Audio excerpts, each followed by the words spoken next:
السلام عليكم ومرحبا بكم. ان شاء الله تكونوا كامل لاباس وصحتكم بخير. مرحبا بكم غالياتي في فيديو جديد ووصفه جديده. اليوم راح ندير معكم بسبوسات تجي مشربه ومعسله للقلب، تحسبوها كي شغل قلب اللوز. هذه البسبوسه راح تخلص لكم في دقيقه.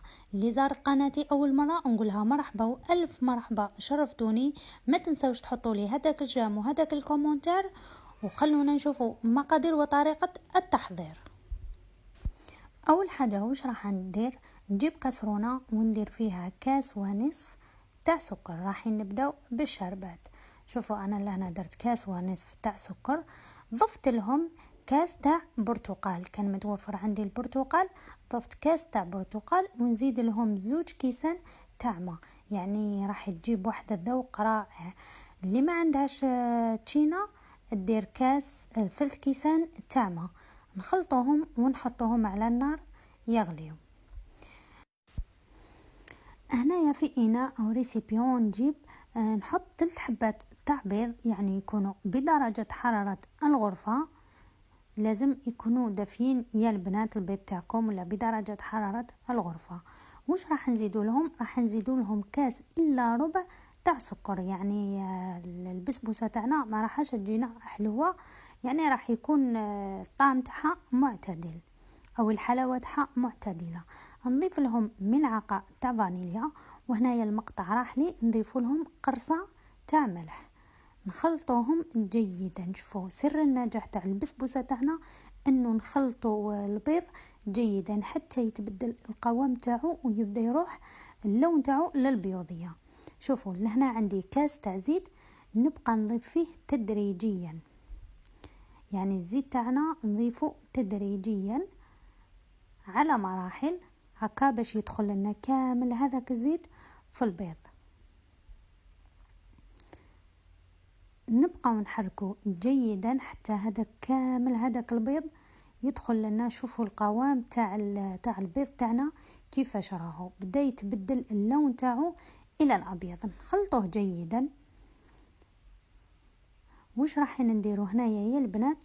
راح نضيف له نصف كأس تاع التشينا. بما انه اليوم البسبوسه تاعنا راح تكون بمذاق البرتقال، يعني راح نضيف نصف كأس تاع التشينا. نزيدوا لها نصف كأس تاع حليب. اذا ما كانتش متوفره عندك تشينا ديري كاس كامل تاع حليب. ونبقاو نخلطوا يا البنات.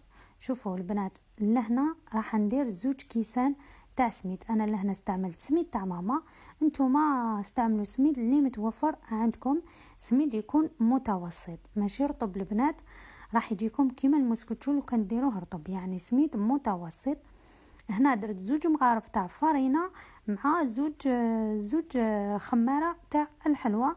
سعه الجرام تاعها 10 غرامات، يعني درنا لهنا 20 غرام تاع خماره. نخلطوهم جيدا البنات. هاد البسبوسه تجيكم روعه، يعني وصفه ناجحه 100%. وانتم على بالكم بلي ما نعطيكمش وصفه غير اذا كانت ناجحه. شوفوا البنات زدت الكأس الثاني تاع السميد. نخلطوا الخليط تاعنا جيدا، نخلوه يريح حوالي 2 دقائق حتى يتحط لنا كامل هذاك السميد تاعنا، هذاك الخليط تاعنا. نجيب سنيوه تاعي انايا 20 على 25، عفوا 25 على 30. شوفوا البنات نغطيها هذيك نغطي السنيوه تاعي بالمارغرين ولا بالزبده، ونضيف لها السميد ونفرغ الخليط تاعي كما راكم تشوفوا. نكون حطيت شعلت الفور تاعي على اعلى درجه، نخليه حوالي 20 دقيقه طيب من فوق ومن تحت. شوفوا البنات بعد ما طابت لي البسبوسه تاعي نشربها بالشربات وهي سخونه، يعني تكون الشربات بردت والبسبوسه تاعي سخونه هكا باش تشرب لنا. شوفوا كي ديروا هذه الطريقه البسبوسه تاعكم راح تطلع لكم، راح تزيد تطلع لكم، راح تتشرب كامل هذيك الشربات وتطلع. نغطوها ونخلوها حوالي 20 دقيقه حتى تبرد لنا.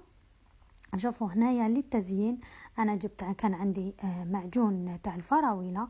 نتوما استعملوا يعني المعجون اللي حبيتوا، تقدروا حتى ما ديروا والو. شوفوا استعملت المعجون تاع الفراوله، كان بقالي شويه يعني من العيد للامانه، كان بقالي من العيد. وهنايا زينت بالكاوكاو اللي عندها المكسرات، زين بالمكسرات ولا نواه كوكو، يعني زيني بمن حبيتي تخليها هكاك بالكونفيتور، لك الاختيار. نقطع البسبوسه تاعي على شكل مربعات. يعني البنات هاد البسبوسه ناجحه 100%. دوك تشوفوا النتيجه. شوفوا انا لهنا زينتها